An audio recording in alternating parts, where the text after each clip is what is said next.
बंधुओं, श्रुति भगवती कहती हैं, आचार्यवान पुरुषो वेद, अर्थात आचार्य निष्ठ पुरुष ही उस परम तत्व श्री भगवान को जानता है।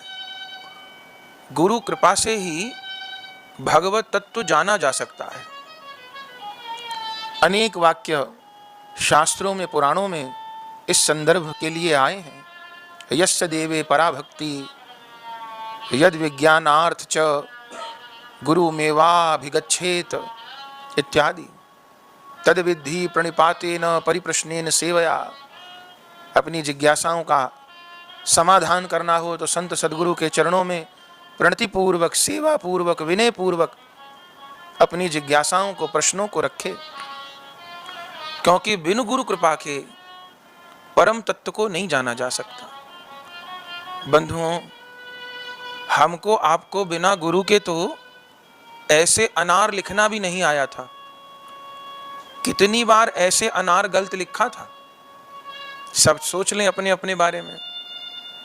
ABCD में ए लिखना नहीं आ रहा था, A-A-I में ए लिखना नहीं आ रहा था। कभी पिता, कभी माँ, कभी अध्यापक हाथ पकड़ करके हाथ में पेंसिल देकर लिखना सिखाते थे, और एक दो बार नहीं, सैकड़ों बार लिखाया, और सैकड़ों बार हमने गलत लिखा, लेकिन फिर भी गुरु सिखाते ही रहे। तो अंततः हम 100-200 बार, 500 बार गलत लिखने के बाद ए ठीक से लिख पाए। तो ये तो मनुष्य की स्थिति है। तो ऐसे अनार लिखना बिना गुरु के नहीं आया। सोचिए, तो उन भगवान का दिव्य ज्ञान, उनका दिव्य प्रेम, प्रभु का दिव्य स्वरूप बिना गुरु की कृपा के समझ आ जाएगा, आश्चर्य है, नहीं आ सकता। आचार्यवान पुरुषो वेद, आचार्य निष्ठावान पुरुष ही उस परम तत्व को जानता है। और वह परम तत्व क्या है? कबीर कृपाते परम तत्व पद्मनाभ पर चौलयो। परम तत्व शब्द का प्रयोग हुआ है छप्पे में। परम तत्व क्या है? देखिए, तत्ववेत्ता लोग ज्ञाता और ज्ञेय के भेद से रहित अखंड अद्वितीय सच्चिदानंद स्वरूप ज्ञान को ही तत्व कहते हैं। उसी को कोई ब्रह्म, कोई परमात्मा, कोई भगवान के नाम से पुकारते हैं। जैसे कि बहुत दूर से कोई गाड़ी आ रही है जिसमें बड़ी लाइट लगी है, कोई ट्रक है, कोई बस है, बहुत दूर से आ रही है। अब दूर से गाड़ी आते हुए हमने देखी, रात के समय प्राय ऐसा होता है, पता नहीं चलता क्या है, बस है कि गाड़ी है कि ट्रक है कि कोई दोपहिया वाहन आ रहे हैं दो साथ में, पता नहीं पड़ता। दूर से तो केवल प्रकाश का चौंधा लगता है।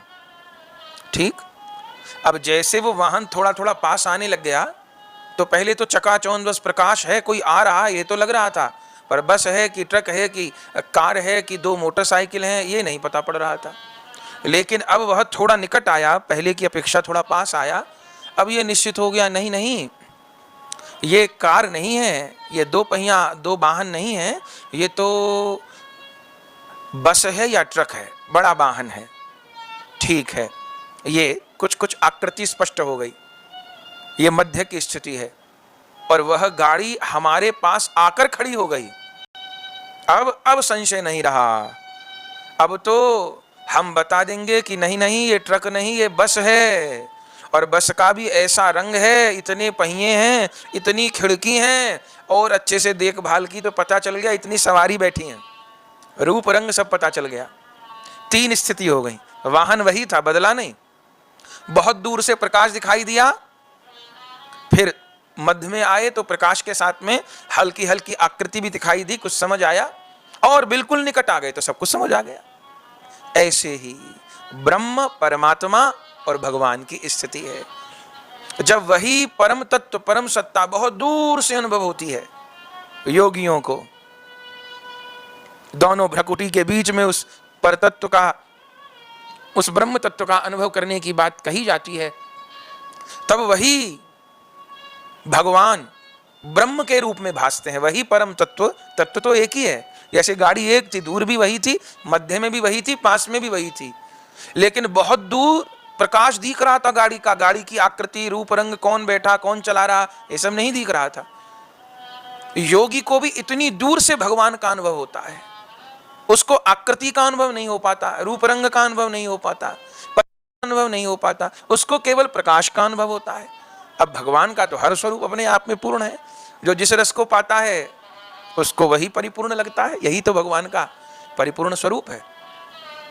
तो सबसे दूर से अनुभव हुआ, यह है योगी की उपलब्धि। ब्रह्म का अनुभव हुआ, प्रकाश का अनुभव हुआ, लेकिन वह गाड़ी और पास आई। प्रकाश तो अब भी है, पर साथ में स्पष्ट हुआ कि आकृति क्या है। नहीं नहीं, दो पहिया वाहन नहीं है, कार नहीं है, ये तो ऊंचा ट्रक है, कोई बस है ऊंची, ये अनुभव होने लग गया। तब स्थिति है परमात्मा की, जो ज्ञानियों को अनुभव होता है।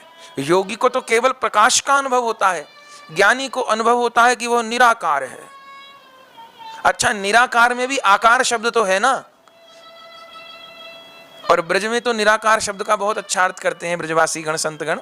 बोले निराकार माने जिसके निरे आकार हो, ओ निराकार। निरे आकारी आकार हो, बोले वही निराकार है।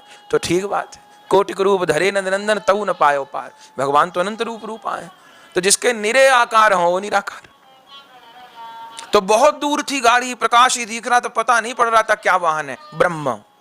थोड़ी पास आए, थोड़ा थोड़ा मध्य अनुमान हो गया कि नहीं, कोई कार नहीं है, दुपहिया वाहन नहीं है, कोई ऊंचा चौड़ा वाहन है। आकृति का अनुभव हुआ कम मात्रा में। यह है परमात्मा की स्थिति। इस स्थिति को ज्ञानी प्राप्त करते हैं, वह कैवल्य मोक्ष पाते हैं, या सारूप्य मोक्ष पाते हैं, सायुज्य मोक्ष पाते हैं, आदि आदि। लेकिन सबसे निकट की स्थिति भगवान की है। अब गाड़ी बहुत दूर भी नहीं कि प्रकाश ही दिख रहा हो, मध्य में भी नहीं कि हल्का फुल्का आकृति का अनुमान हो रहा हो। अब तो गाड़ी बिल्कुल पास में आके खड़ी हो गई। अब नहीं, अब हमको भ्रम नहीं कि बस है, अरे बस है, और इस रंग की है, और इतने पहिए हैं। तो सबसे निकट की स्थिति भगवत स्वरूप की है, भगवान की है। तब गाड़ी बिल्कुल पास आ गई तो रूप रंग, कितनी खिड़की, कितनी लोग बैठे, सब कुछ पता चल गया। तो योगी को भी उन्हीं प्रभु का अनुभव होता है, पर बहुत दूर से, प्रकाश का ही, उसी में विलय हो जाते हैं। ज्ञानी को भी उन्हीं प्रभु का अनुभव होता है। भगवान दो चार हैं ऐसी बात नहीं है, लेकिन निराकार स्वरूप का वह अनुभव करते हैं।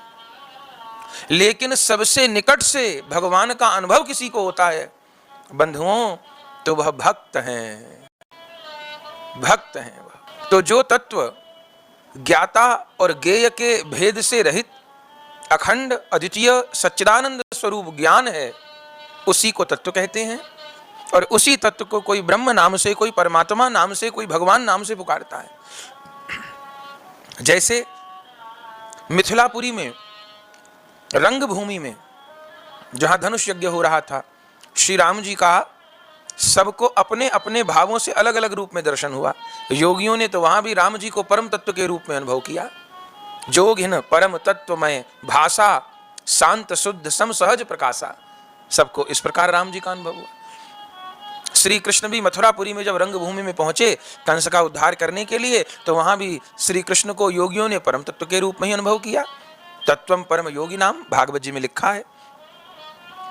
तो वह एक परम तत्व ही ब्रह्म परमात्मा और भगवत स्वरूप से प्रकाशित हो रहा है। सनत कुमार संहिता में वर्णन है, युधिष्ठिर जी ने भगवान वेद व्यास से पूछा कि भगवान, योगी नाम श्रेष्ठ सर्वशास्त्र विशारद किम तत्वम किम परम जाप्यम किम ध्यानम मुक्ति साधनम श्रोतुमिच्छामि तत्सर्वम ब्रूहि में मुनि सत्तम।